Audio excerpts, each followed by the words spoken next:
और आज के जब पूरी दुनिया के अंदर हम सबके सामने जो वर्तमान की चुनौतियां आई हैं, इन सभी चुनौतियों के समय में हर एक व्यक्ति ने प्रकृति के साथ हो रहे खिलवाड़ के दुष्परिणामों को झेला है।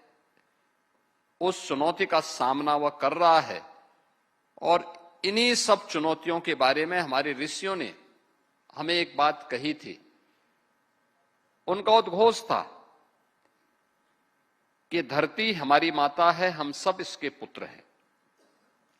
माता भूमि पुत्रोहम पृथिव्या। हर पुत्र का दायित्व क्या होता है मां के प्रति, कि मां के साथ किसी भी प्रकार का कोई खिलवाड़ न हो, उसके सम्मान में, उसकी सुरक्षा में, उसके संरक्षण में।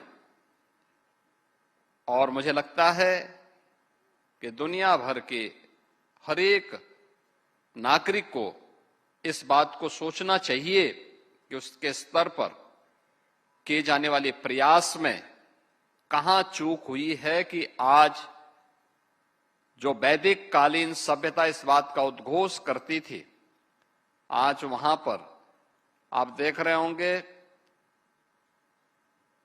पूरा एक जो मौसम चक्र है इसमें व्यापक बदलाव, ग्लोबल वार्मिंग और ग्लोबल कूलिंग की जो समस्याएं हमारे सामने पैदा हुई हैं, यह एक नई चेतावनी हम सबको दे रही है।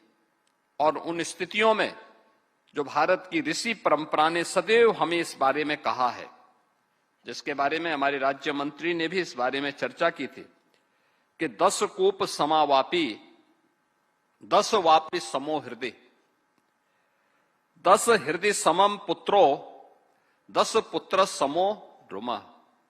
यानी 10 कुओं के समान एक बावड़ी है और 10 बावड़ियों के समान एक तालाब, 10 तालाबों के समान एक पुत्र है और 10 पुत्रों के समान एक वृक्ष है। यानी प्रकृति में एक वृक्ष की महत्ता क्या है, इसको सर्वोपरि माना गया है, सर्वोपरि माना गया है। और इसीलिए हम सब इस बारे में जानते हैं कि वन जीवन का आधार और प्रकृति के संतुलन का भी एक महत्वपूर्ण आयाम प्रस्तुत करता है।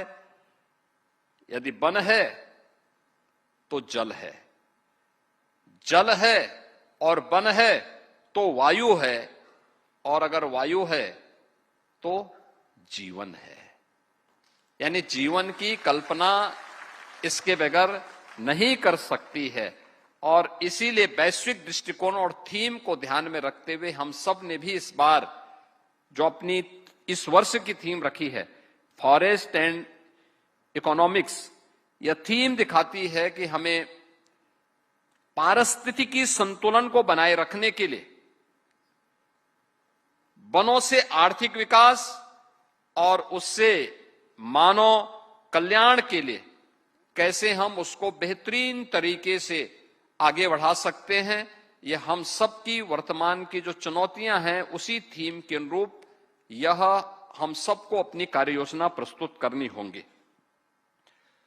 मुझे प्रसन्नता है इस बारे में कि पिछले 9 वर्षों में उत्तर प्रदेश के अंदर आदरणीय प्रधानमंत्री जी के मार्गदर्शन में हम लोगों ने अपने वन आच्छादन को बढ़ाने में सफलता प्राप्त की है।